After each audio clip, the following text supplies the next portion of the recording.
This week was the first time I've ever oiled out a painting, and I have to tell you that I really like doing it. I think it is a really good step if you're painting in multiple sessions. I would love to know in the comments if you have oiled out a painting, and if you have, let me know if you like it, if you don't like it, and what you've learned from it. We're going to talk about the do's and don'ts of oiling out, because I did make some mistakes with this oil painting, and that's because I didn't prepare myself with studying up on oiling out before I just dove right in. I got a little excited. So first, right here, this painting right here, this is the one that I'm working on. I'm currently preparing it to submit to a gallery show that I'm hoping gets in. I'll let you know in a few weeks if it does or doesn't. So I'll show you what I did here and the mistakes I made on that one.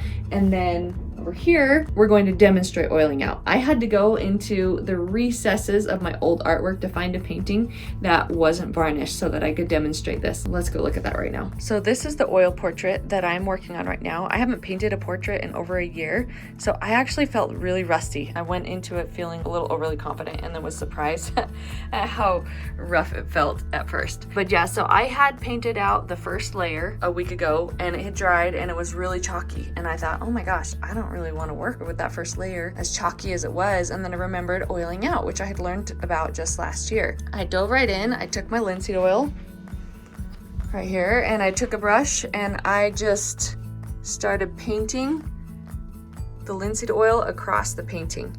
And I covered the whole painting with linseed oil, and not super thick. And there was a thought in the back of my mind that was like, I should probably wipe off the excess linseed oil with this painting and then begin working with it. But I didn't, because it looked okay. It didn't look like it was on too thick. Now, the problem was, what happened is, let's see if I can show it here. You see how it's like thicker right there? And see how it's coming down almost like a drip. When I came in a day or two later, I found that the linseed oil, it looked great at the top of the painting, but down here it had started to pool up in certain areas and started like dripping and then like sliding the paint down. So if you look right here, it was messing with the paint. And I mean, that's just a rookie mistake. Later, went back and added a little more linseed oil and it kind of did it again, this is what you can see here. I thought I had put it on thin enough, same problem.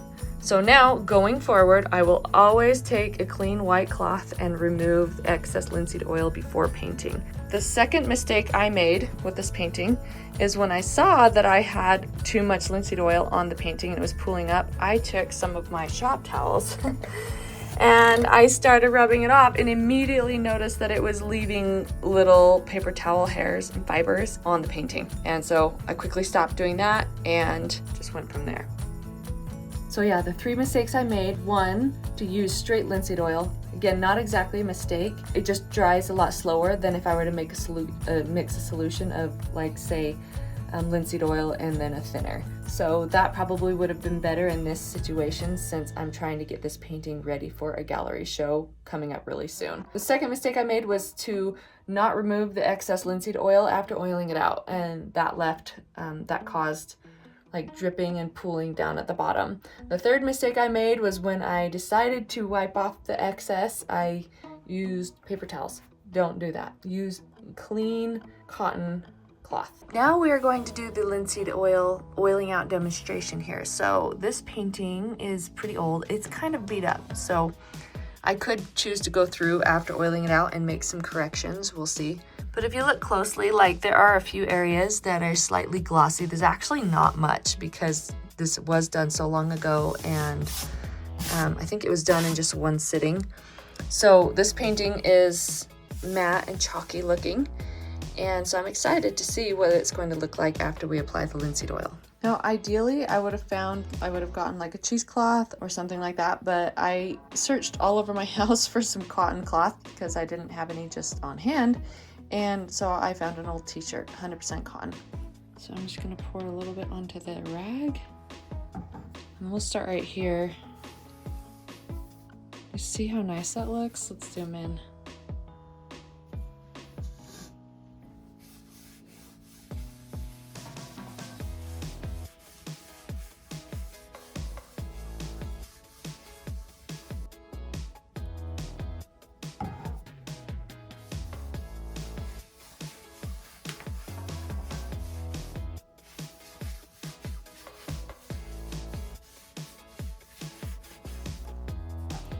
And you can apply, you can oil out several times if needed. If you feel like it's still sinking in, you can wait a little while and then go back and do it again.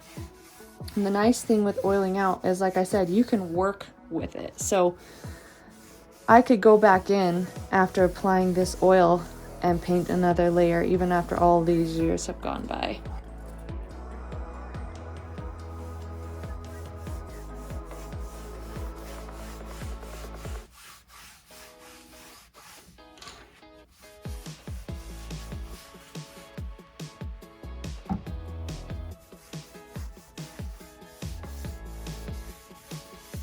It makes such a difference. It's amazing.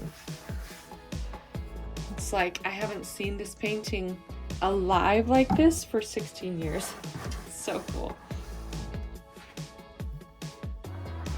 Let's turn it around so you can see.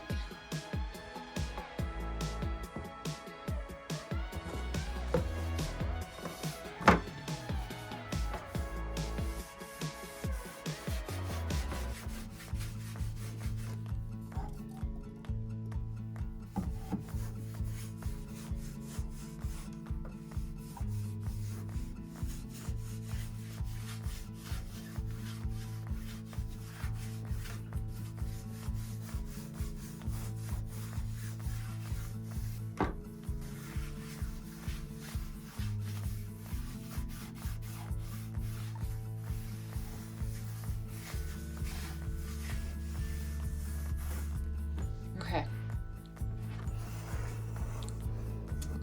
So this painting we've just finished oiling out. And look at that. It's amazing.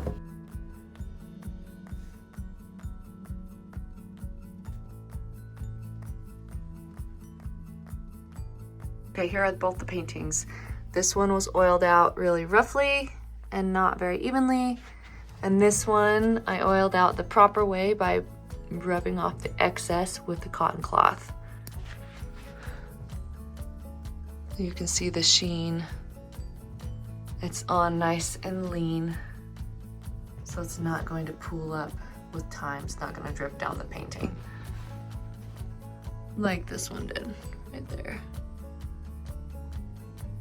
So I don't profess to be an expert. I am definitely still learning a lot about oil painting and about all of the techniques involved in that. I'll tell you a little bit about oils, about my education. So I was an art major way back in college many years ago, but then I ended up getting married and moving out of state, and I didn't finish an art degree because I went back to school as I was having a family, having babies, growing a family.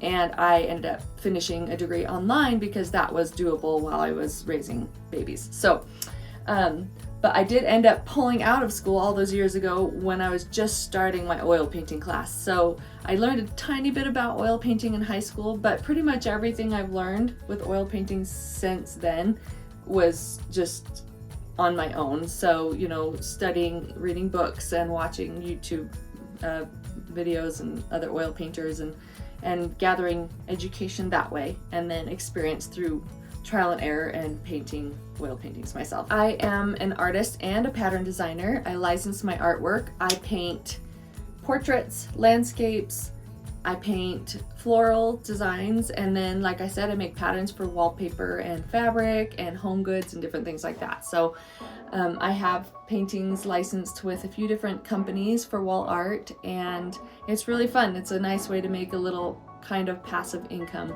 with my art while I'm doing other things.